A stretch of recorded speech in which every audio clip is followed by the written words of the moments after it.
सुबह एक वरदान है, इसे सकारात्मकता के साथ अपनाइए। इस दिन में नए प्रयास कर अपने जीवन को उत्तम बनाइए। सुप्रभातम, स्वागत है आपका इस विशेष कार्यक्रम में। मैं हूं किरण भारद्वाज।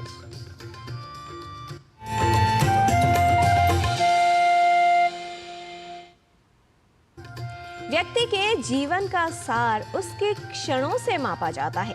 भविष्य उनका है जो अपने हर दिन में नए प्रयास कर अपने भविष्य को सुंदर बनाते हैं, अपने सपनों पर विश्वास कर अपने जीवन को सुंदर बनाते हैं और हर क्षण का सदुपयोग कर अपने जीवन को उत्तम बनाते हैं। इसलिए सदा ही समय का सदुपयोग करना चाहिए, समय के महत्व को जानना चाहिए।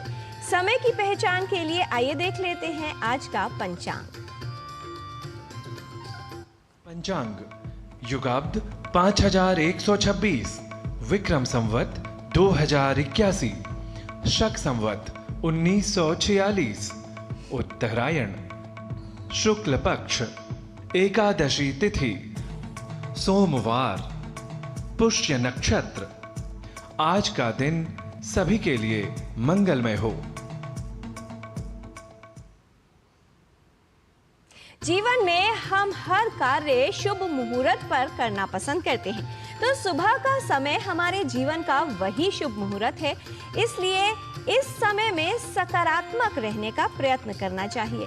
सकारात्मक रहने के लिए अपने विचारों में परिवर्तन करना आवश्यक है और विचारों को सशक्त बनाने के लिए अच्छे विचारों को सुनना और देखना लाभकारी है। आइए देख लेते हैं आज का सुभाषित और जान लेते हैं उस सुविचार को जो हमारे जीवन को परिवर्तित कर सकता है। सजीवति गुणा यस्य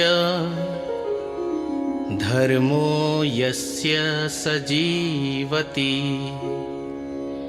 गुणधर्मा विहीनो यो निष्फलं तस्य जीवितम्।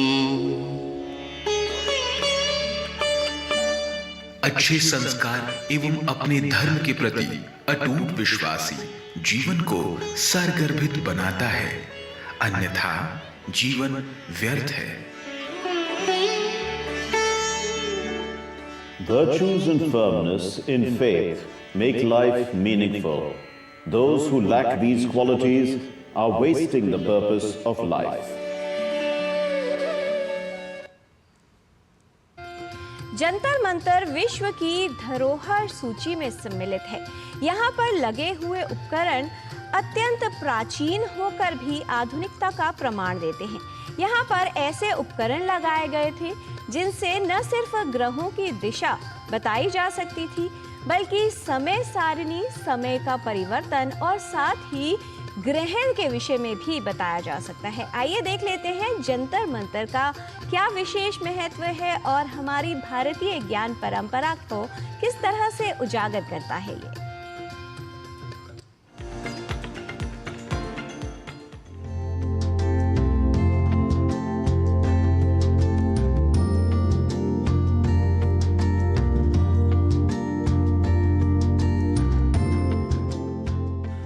भारत की संस्कृति एवं सभ्यता तो पूरे विश्व भर में विख्यात है ही, परंतु साथ साथ भारत जाना जाता है अपने खोजों और आविष्कारों के लिए। आर्यभट्ट के शून्य की खोज से लेकर सूर्य, चंद्रमा और ग्रहों की खोज हो, सभी खोजों का आरंभ भारतवर्ष से ही हुआ है। आज समय देखने के लिए सबके पास घड़ी या मोबाइल फोन जैसे उपकरण हैं, परंतु 300 साल पहले हमारे पास इस तरह के उपकरण नहीं थे। फिर हम समय का कैसे अंदाजा लगाते थे, यानी कि समय का अवलोकन कैसे करते थे? इसका हल निकलता है नई दिल्ली के जंतर मंतर में। जंतर मंतर के इतिहास को जानने के लिए आज से 300 साल पहले पीछे जाना होगा। साल 1724 में जयपुर के महाराजा जयसिंह द्वितीय ने जंतर मंतर का निर्माण करवाया था और यह 5 कैलेंडर और खगोलीय वेधशालाओं में से एक है। भारत अपने खगोलीय ज्ञान में और विज्ञान में कहीं पीछे नहीं था। राजा जयसिंह द्वितीय ने 1724 से लेकर 1734 तक जंतर मंतर का निर्माण कराया और जंतर मंतर में जो कला है जो देखने को मिलती है वो खगोल विज्ञान की प्रेरणा देती है। माने उस जमाने में हमारे पास ज्योतिष शास्त्र के जानकार, भवन निर्माण के जानकार इतने पारंगत थे कि उन्होंने अपनी खगोलीय विज्ञान के आधार पर सूर्य की गति, चंद्रमा की गति और नक्षत्र ग्रहों की गति का भी ज्ञान प्राप्त किया और उसको साक्षात उन्होंने प्रकट किया। उस ज्ञान को हम कैसे लोगों तक पहुंचा सकते हैं, लोग उसको देखें, उसकी रचना करके हमारे सामने रख दिया। दिल्ली के जंतर मंतर में 13 आर्किटेक्चरल एस्ट्रोनॉमी उपकरण हैं। इसका मुख्य उद्देश्य खगोलीय घटनाओं को संकलित करना और सूर्य, चंद्रमा और ग्रहों के समय और गति की भविष्यवाणी करना था। सम्राट यंत्र, मिश्र यंत्र, राम यंत्र, जयप्रकाश यंत्र और षष्ठमांश या सेक्सटेंट यंत्र जंतर मंतर के मुख्य आकर्षण हैं। सम्राट यंत्र से किसी भी स्थान का सूर्य समय, स्थानीय समय और सूर्य का झुकाव जाना जाता था। सम्राट यंत्र 70 फीट ऊंचा, 114 फीट लंबा और 10 फीट चौड़ा है। यह यंत्र दिन के समय को आधा सेकंड की सटीकता के साथ माप सकता है। मिश्रा यंत्र का प्रयोग वर्ष के सबसे छोटे और लंबे दिनों को निर्धारित करने के लिए और दोपहर के समय की भविष्यवाणी करने के लिए किया जाता था। इस यंत्र की सबसे खास बात यह है कि इसे खुद राजा जयसिंह द्वितीय ने डिजाइन किया था। रामा यंत्र का प्रयोग पृथ्वी पर अक्षांश और देशांतर के आधार पर तारों की ऊंचाई मापने के लिए किया जाता था। जयप्रकाश यंत्र का प्रयोग खगोलीय पिंडों, स्थानीय समय एवं अन्य राशि वलयों का समन्वयात्मक मापने के लिए किया जाता था।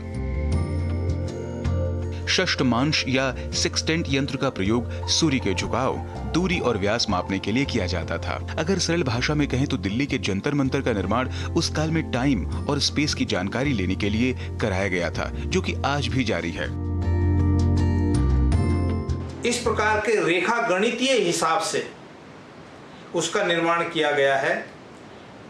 उसमें सम्राट यंत्र की बात करें, हम राम यंत्र की बात करें या मिश्र यंत्र की बात करें, अष्टांश यंत्र की बात करें या जयप्रकाश यंत्र, इस प्रकार के 5-6 यंत्र के आधार पर उन्होंने जंतर मंतर की रचना की, जहां से सूर्य की किरणों के आधार पर समय को निर्धारित किया जाता था। उस जमाने में घड़ियां नहीं थी, लेकिन सूर्य पृथ्वी की गति के कारण से सूर्य की किरणें किस दिशा में जा रही हैं उससे समय निर्धारित किया जाता था। चंद्रमा की गति का भी इसी प्रकार से ध्यान में रख करके रात्रि के समय कैसे उसका अध्ययन किया जा सकता है, वह भी चंद्रमा की गति को प्रकट करने वाला जंतर मंतर स्थान है। इस दुनिया से अलग दूसरी दुनिया की खोज में कभी यहाँ पर वैज्ञानिक दिन रात शोध किया करते थे। जंतर मंतर के इन उपकरणों द्वारा वो पूरे देश नहीं बल्कि पूरे यूनिवर्स पर शोध किया करते थे। भारतीयों के द्वारा बनाया गया यह जंतर मंतर आज भी इस चीज का उदाहरण प्रस्तुत करता है कि हमारी साइंस टेक्नोलॉजी कितनी ज्यादा उन्नत थी, जो आज भी खगोलीय घटनाओं को संकलित करता है। और यह जंतर मंतर का आर्किटेक्चरल एस्ट्रोनॉमी उपकरण वैज्ञानिक टेक्नोलॉजी वास्तुकला का प्रतीक बना हुआ है। राजमंगल पांडे के साथ जनेंद्र सिंह की रिपोर्ट, डीडी न्यूज।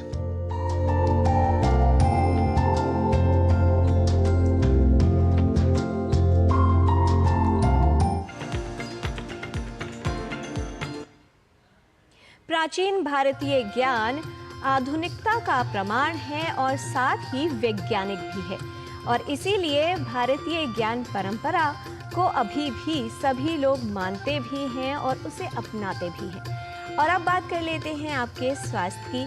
स्वास्थ्य सभी के लिए महत्वपूर्ण है। कई बार संक्रमण का खतरा व्यक्ति को हो जाता है, जिसके कई कारण हो सकते हैं। जब व्यक्ति की रोग प्रतिरोधक क्षमता कमजोर होती है, उससे भी संक्रमण का खतरा होता है और कई बार कुछ जीवाणु, विषाणु या कीटाणु किसी जानवर के काटने से भी शरीर में प्रवेश कर सकते हैं। रेबीज एक ऐसा गंभीर संक्रमण है जिसका कारण होता है किसी जानवर का काटना।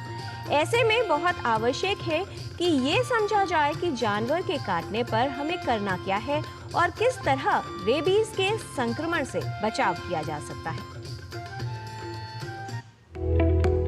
पशु द्वारा काटे जाने के मामले अक्सर सामने आते हैं। जानवर जैसे कुत्ते, बिल्ली या बंदर के काटने के मामले हो सकते हैं। किसी पशु के काटने या पंजा मारने पर वायरस व्यक्ति के शरीर में प्रवेश कर सकता है। ऐसे में सही इलाज न होना शरीर में जहर फैलने और संक्रमण होने का कारण बन सकता है। कुछ मामलों में रेबीज जैसी जानलेवा बीमारी भी हो सकती है। रेबीज एक जानलेवा बीमारी है जो आमतौर पर जो आसपास जानवर पाए जाते हैं, जैसे कुत्ते, बिल्ली, बंदर, इवन गधे, गाय, ऊंट, इन सब से जो है उसका खतरा बना रहता है। बड़ी बात यह है कि रेबीज जानलेवा होने के साथ साथ इसका उपचार 100% नियरली उपचार अवेलेबल है। एक बार लक्षण आ जाते हैं उसके बाद फिर कुछ करने की संभावना नहीं रहती है इसके अंदर। तो इसीलिए जैसे कोई जानवर काटे उसके बाद प्राथमिक उपचार लें, साबुन पानी से 15 मिनट तक धोएं उसको अच्छे से, और उसके बाद में उसका जो टीका है जो उसको लगवाएं। पालतू जानवर को देखा गया है कि लोग समझते हैं कि उनको टीका लगा हुआ है और अगर उन्होंने काटा है तो उससे खतरा नहीं है, लेकिन उससे भी खतरा है। इसलिए उस केस में भी टीकाकरण करवाएं। ज़्यादातर केसेस में 10 दिन के अंदर अगर रेबीज होता है तो 10 दिन के अंदर उसकी जो है लक्षण भी आ जाते हैं और मरीज की मृत्यु हो जाती है। किसी व्यक्ति के काटे जाने पर जरूरी है कि किस तरह की सावधानी रखी जाए ये हमें पता हो। व्यक्ति को कहां ले जाएं, इलाज कैसा हो और ऐसे में क्या करना हानिकारक हो सकता है, ये महत्वपूर्ण बातें हैं जिसके विषय में जानना जरूरी है। जब भी ये घाव हो, जहाँ पर काटा गया हो, उस घाव में इंजेक्शन लगाना बहुत ज़रूरी है। और साथ साथ में पहले 14 इंजेक्शन का कॉन्सेप्ट हुआ करता था, अब वो वैक्सीन बंद कर दी गई है। अब जो वैक्सीन आ रही है, जो टीका आ रहा है इसका, ये बहुत सेफ है और इसको लगवाने के लिए 2 तरीके से दिया जाता है। या तो मांसपेशियों में दे सकते हैं, लेकिन सरकारी अस्पतालों में इसका कम डोज लेके त्वचा में सिर्फ लगाया जाता है ये, और ये दोनों कंधों पे, त्वचा पे लगाया जाता है। और इसको 4 बार मरीज को जाना पड़ेगा अस्पताल में और 4 बार ये लगेगा दोनों कंधों पर। आवश्यक है कि जानवरों से बचकर रहें। जहां तक हो सके उनके सामने आने पर सतर्कता बरतें। किसी पशु के काटने पर सही तरह से प्राथमिक चिकित्सा हो और सही तरीके से पूर्ण इलाज किया जाए, जिससे जटिलताओं को कम किया जा सके। किरण भारद्वाज, डीडी न्यूज। बात सेहत की हो या जीवन की, थोड़ी सी सावधानी आपको बड़ी जटिलता से बचा सकती है। इसलिए स्वयं की सेहत को लेकर सतर्क रहें। यदि आपको किसी पशु ने काट लिया है तो उसका प्राथमिक उपचार अवश्य करवाएं और कोशिश कीजिए कि स्वयं को पशुओं से बचा कर रखा जाए, क्योंकि सावधानी ही बचाव है। यहाँ पर लेते हैं एक अल्प विराम। आप देखते रहिए डीडी न्यूज, हम जल्द लौटते हैं।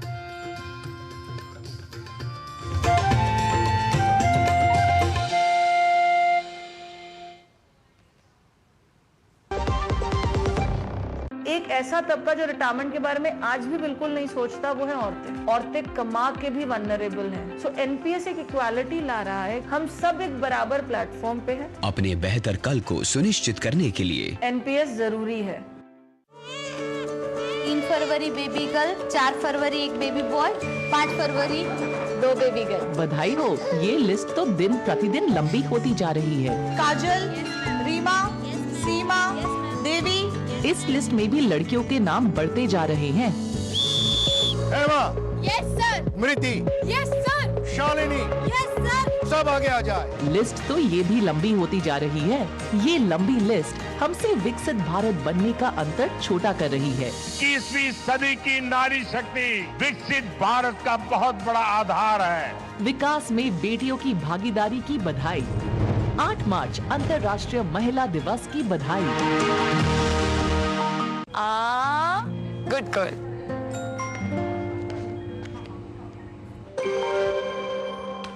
आगे सैलरी। नहीं झुमके ना, पहले बचत, पहले झुमके। सुनो, हर महीने थोड़ा बचाओ और थोड़ा निवेश करो, और कुछ इमरजेंसी के लिए भी बचाओ, ताकि रहो टेंशन फ्री। लेकिन झुमकों का क्या, जाती हो कि लगाओ इंजेक्शन। आरबीआई कहता है, वित्तीय समझदारी समृद्ध नारी।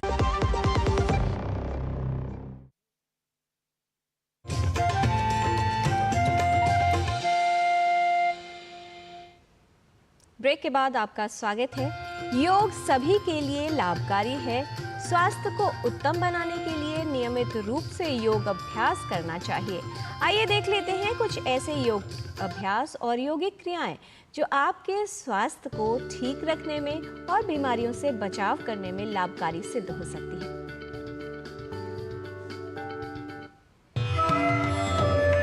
आसनों को करने से पहले सहज भाव आसन करने चाहिए। उसी तरह के कुछ आज बैठ कर के आसन में आपको बताने जा रहा हूँ। तो उसके लिए सबसे पहले पैर सीधा करते हैं। पैर सीधा किया और टोस को इसे बाहर खींच दिया। फिर धीरे से दाहिने पैर को होल्ड कर लेंगे, इस तरह से नज़दीक में रखेंगे। दोनों हाथ आपके इस तरह जमीन पर हैं। यहाँ लाने के बाद अब धीरे से दाहिने पैर को ऊपर की तरफ उठा लेंगे। कंधे ढीले हों आराम की स्थिति में। अब इसे धीरे से पकड़कर ऊपर की तरफ उठा लीजिए, जितना उठा सकते हैं और जितना अच्छी तरह से दबा सकते हैं पेट की तरफ दबाइए। दबाकर कुछ क्षण यहाँ रुककर फिर धीरे से पैर को उसी तरह से सीधा कर देंगे। सेम यही चीज़ अब बाएं पैर से पहले पैर को नज़दीक लाइए, फिर धीरे से उसको ऊपर उठाइए। अब धीरे से पैर को पकड़ लीजिए और अच्छी तरह से प्रेस करेंगे। पेट को अंदर की तरफ खींच कर रखेंगे, जिससे कि आपकी पीठ सीधी रहे, कंधे ढीले रहें। यहाँ कुछ क्षण इस तरह से रुकेंगे और फिर धीरे से पैर को वापस पूर्व स्थिति में सीधा कर देंगे। धीरे से पैर को सीधा करने के बाद अब आएंगे, धीरे से पैरों में गैप करेंगे। पैरों को इस तरह से गैप कर दीजिए, जितना आसानी से जितना कंफर्टेबली हो उतना गैप कर देना है। गैप करने के बाद अब दोनों हाथों को पीछे इस तरह से पकड़ लेंगे, लॉक कर देंगे। फिंगर लॉक करके इस तरह सर के पीछे रखेंगे। अब धीरे से दाहिनी तरफ झुकेंगे कमर से, जितना आप आराम से जितना जा सके। फिर धीरे से वापस पूर्व स्थिति में आएंगे। अब धीरे से बाईं तरफ झुकेंगे, फिर धीरे से पूर्व स्थिति में आएंगे। एक बार फिर से पहले दाहिनी तरफ, फिर धीरे से वापस, अब बाईं तरफ, धीरे से वापस आ गए। पीठ सीधी रहेगी। अब धीरे से स्लोली ट्विस्ट करेंगे, फिर सेंटर में आएंगे। फिर बाईं तरफ सांस छोड़ते हुए, फिर सांस भरते हुए सेंटर में आ गए। श्वास छोड़ते हुए फिर से दाहिनी तरफ,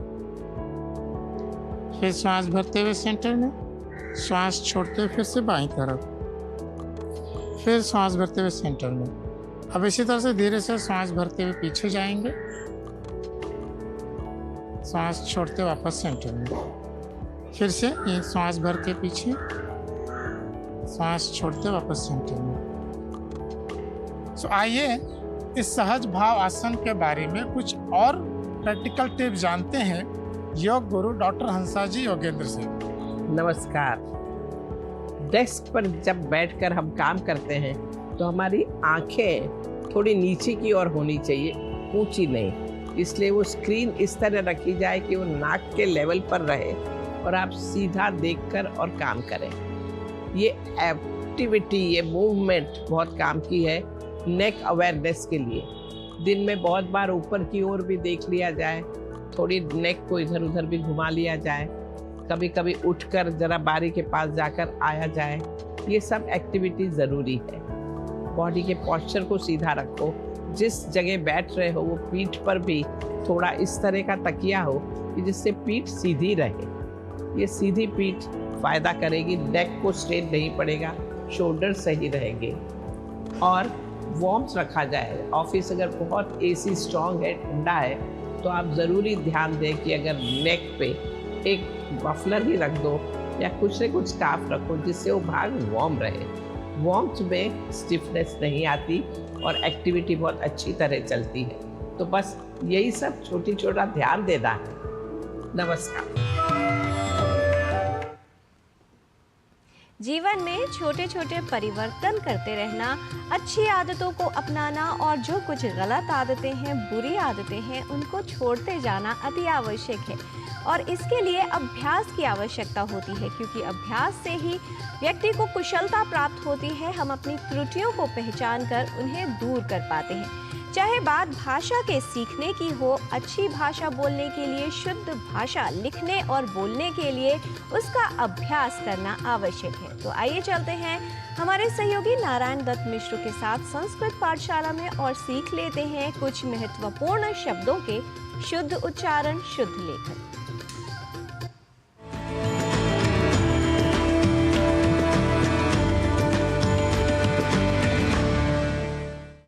नमोस्तु दर्शकेभ्यः सर्वेभ्यः स्वागतमस्तु सर्वेषां संस्कृत पाठशालायाः अभिनव कक्षायाम्। अहमस्मि नारायण दत्त मिश्रः। संस्कृत पाठशाला की कक्षा में आज पुनः शब्दों के शुद्ध उच्चारण और शुद्ध लेखन की श्रृंखला को लेकर मैं हूं आप सभी के समक्ष उपस्थित, क्योंकि आप जानते ही हैं कि संस्कृत के संस्कृतत्व की रक्षा हेतु शुद्ध उच्चारण और लेखन होते हैं अनिवार्य। इसलिए ही इन दिनों आप न केवल शब्दों के शुद्ध स्वरूप के लेखन और पाठन से हो रहे हैं परिचित, बल्कि कुछ वाक्यों के अभ्यास के साथ भी आप उन शब्दों के संप्रत्यय को कर रहे हैं दृढ़। आपको याद होगा कि हमने आपको पहले ही शुद्धता और अशुद्धता के कई उदाहरणों के क्रम में स्तोत्र को स्त्रोत या स्रोत के रूप में लिखने और पढ़े जाने की प्रवृत्ति के बारे में बताया था। तो स्तोत्र को स्त्रोत या स्रोत के रूप में हम भूल कर भी प्रयोग ना करें, इसके लिए कुछ वाक्यों के प्रयोग का हम अभ्यास कर लेते हैं। जैसे महाकवि कालिदास का एक प्रसिद्ध पद्यांश है, स्तोत्रम कस्य न तुष्टये, अर्थात स्तोत्र या स्तुति किसके लिए तुष्टिकारक नहीं होते। दूसरा वाक्य है शिव महिम्न स्तोत्रम अथवा शिव महिम्नः स्तोत्रम शिवस्य महिम्नः वर्णनमयम्, अर्थात शिव महिम्न स्तोत्र या शिव महिम्नः स्तोत्र शिव की महिमा की वर्णन से भरा है। ऐसे ही एक और वाक्य ले लेते हैं, स्तुति स्तुतिवचन संघातः वा स्तोत्रम इति उच्यते, अर्थात स्तुति या स्तुति वचनों के समूह को स्तोत्र कहा जाता है। यहाँ हमने स्तोत्र के उच्चारण और लेखन पर दिया है विशेष अवधान, अर्थात स्तोत्र में अर्ध सकार के बाद त और ओ इन दो अक्षरों का संयोग है और इसके बाद त्र इस संयुक्त अक्षर का। यदि हम यह ध्यान में रख लें तो कभी भी स्तोत्र के स्थान पर स्तोत्र या स्रोत जैसे उच्चारण या लेखन हमारे प्रयोग में ही नहीं रह सकेंगे। अर्थात हमें इस शब्द के उच्चारण की ओर अधिक साकांक्ष रहने की है आवश्यकता, ताकि हम आज की प्रवृत्ति या कुप्रवृत्ति के अनुसार इस शब्द से जुड़ी अशुद्धियां न करें। अस्तु, अब बढ़ते हैं हम आगे एक ऐसे ही शब्द की ओर जिसके लेखन और उच्चारण में हम सामान्य रूप से अब अधिक अशुद्धि करने लगे हैं, और वह शब्द है सहस्र, जिसे सहस्त्र इस रूप में न केवल लिखने की ही बल्कि बोलने की भी प्रवृत्ति या कुप्रवृत्ति बढ़ गई है। पर हम जब अर्ध सकार के बाद र इस अक्षर का ध्यान रख लें तो सहस्र इस शब्द के प्रयोग में हम अपने आप को अच्छी स्थिति में पाएंगे, अर्थात उसका अशुद्ध उच्चारण नहीं करेंगे। तो यह शब्द सहस्र इस रूप में ही सर्वथा शुद्ध है। इस संस्कार को और दृढ़ करने के लिए आइए इसी क्रम में संस्कृत वाक्यों का कर लेते हैं अभ्यास। शतापेक्षया सहस्रम तु अधिकम भवति एव, अर्थात 100 की अपेक्षा 1000 तो अधिक होता ही है। दानक्रमे शतम दीयमानं वा सहस्रम वा इति कः चिन्तयति, अर्थात दान के क्रम में 100 दिए जा रहे हैं या 1000, इसकी चिंता कौन करता है। ऐसे ही अगला वाक्य ले लेते हैं, तत्र सहस्रशः जनाः तस्य सम्मानार्थम उपस्थिताः आसन्, अर्थात वहाँ हजारों हजार लोग उसके सम्मान के लिए उपस्थित थे। तो आज आपने स्तोत्र और सहस्र इन दो शब्दों के शुद्ध स्वरूप और उनके लेखन तथा उच्चारण के बारे में जाना, और विशेष रूप से कुछ वाक्यों के साथ इन शब्दों के शुद्ध स्वरूप को भी आपने कर लिया है हृदयंगम। हम इसी विश्वास के साथ आज की संस्कृत पाठशाला की कक्षा को करते हैं समाप्त। पुनरपि भवतां संस्कृतानुरागिणां समक्षम एवं विधम अभ्यासक्रमम् आनीय उपस्थापयिष्यामि। तावत् नमो नमः।